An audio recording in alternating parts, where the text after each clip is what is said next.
हमारे देश में 22 मार्च 1957 को शक संवत पर आधारित राष्ट्रीय पंचांग लागू हुआ।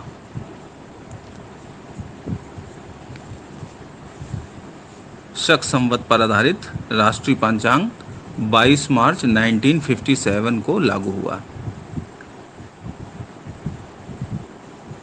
हमारे देश का जो राष्ट्रीय पुष्प है वो सभी लोगों को मालूम है, कमल है।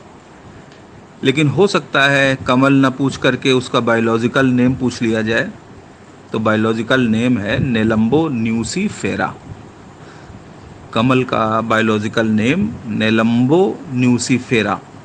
ये राष्ट्रीय पुष्प है। राष्ट्रीय वृक्ष बरगद है, जिसका बायोलॉजिकल नेम फाइकस बेंगालेसिस है। हमारे यहाँ जो हमारी राष्ट्रीय मुद्रा है रुपया, उसका जो प्रतीक है, सिंबल, उसको डी उदय कुमार ने डिज़ाइन किया था। डी उदय कुमार। आर बना करके उसको काट दिया जाता है ना, जैसे रुपीज़ करके, रुपी। तो डी उदय कुमार ने इसका प्रतीक तैयार किया था। और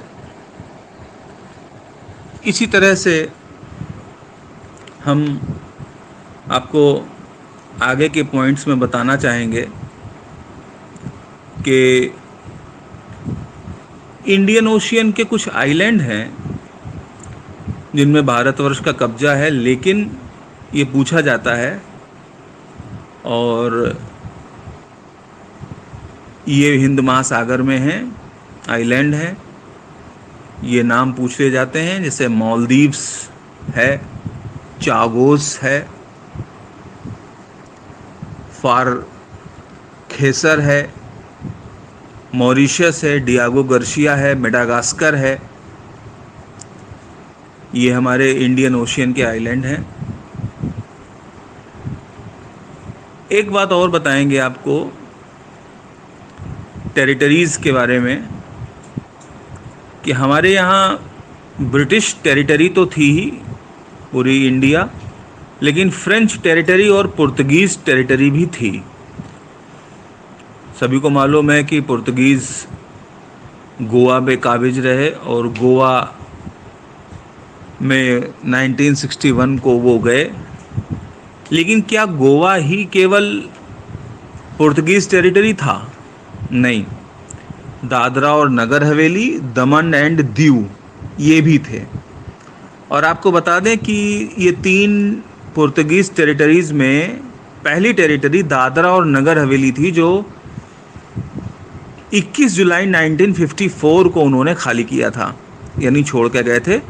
और लास्ट में 19 दिसंबर 1961 को ये यहाँ से गए, छोड़ करके, दमन दीव को और गोवा को।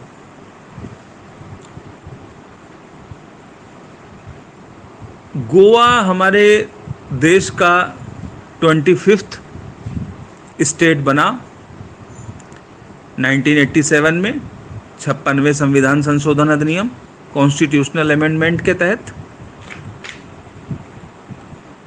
इसी तरह से फ्रेंच टेरिटरी भी हमारे देश में थी। आपको मालूम होगा कि पौंडीचेरी तो फ्रेंच टेरिटरी थी ही, लेकिन इसके साथ साथ चंद्रनगर, कराईकाल, माहे और यानाम, ये 5 टेरिटरी फ्रेंच थी। इनमें जो पहली टेरिटरी को आज़ाद किया गया वो 19 जून 1946 को आज़ाद किया गया था, चंद्रनगर को। यानी अगर ये पूछा जाए कि फ्रेंच टेरिटरी में पहली टेरिटरी कौन सी थी जिसको आज़ाद किया गया, तो उसमें है चंद्रनगर। अभी हमने आपको यूनियन टेरिटरी के बारे में कुछ बताया है, तो क्या आप लोग ये बता सकते हैं कि सबसे लेटेस्ट यूनियन टेरिटरी कौन सी थी? सबसे लेटेस्ट यूनियन टेरिटरी कौन सी थी?